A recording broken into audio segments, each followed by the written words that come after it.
Labi ni Doc Willie Ong iuuwi na ng Pilipinas. Pamamaalam ni Doc Willie hindi matanggap ng asawa niya. Sa naging pagbubunyag ni Doc Willie Ong sa karamdaman nito ngayon, marami ang talaga namang hindi makapaniwala na mangyayari ito sa isa sa pinakamagaling na doktor sa henerasyon. Hindi umano matatawaran ang delikadidad na serbisyo ni Doc Willie na talaga namang tumatak sa sambayanan.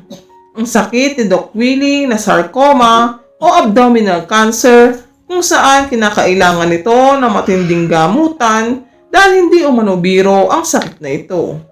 Samantala, ayon sa asawa ni Doc Willie na si Doc Lisa Ong, patuloy umanong lumalaban si Doc Willie sa sakit nito.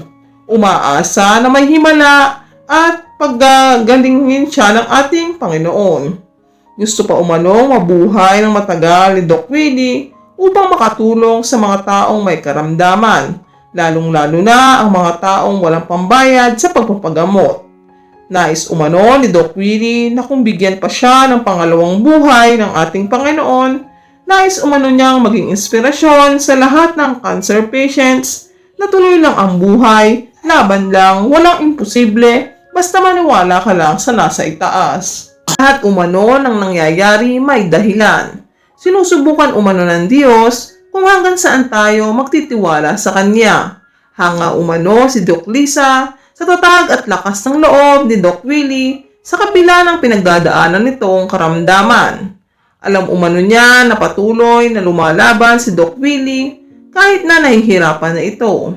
Lumalaban siya dahil alam umano niyang marami nag-iintay at nagdarasal sa paggaling niya. Nagpapasalamat din umano si Doc Lisa sa lahat ng tao na patuloy na ipinagdarasal ang kanyang asawa upang magsamabilisang paggaling nito. Sa pamilya niya at ng asawa niya, walang paglagyan ang saya nilang mag-asawa dahil palagi umanong nakasuporta ang mga ito sa kanilang mag-asawa.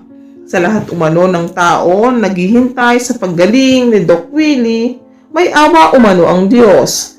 Alam umano niya na hindi niya ito pababayaan.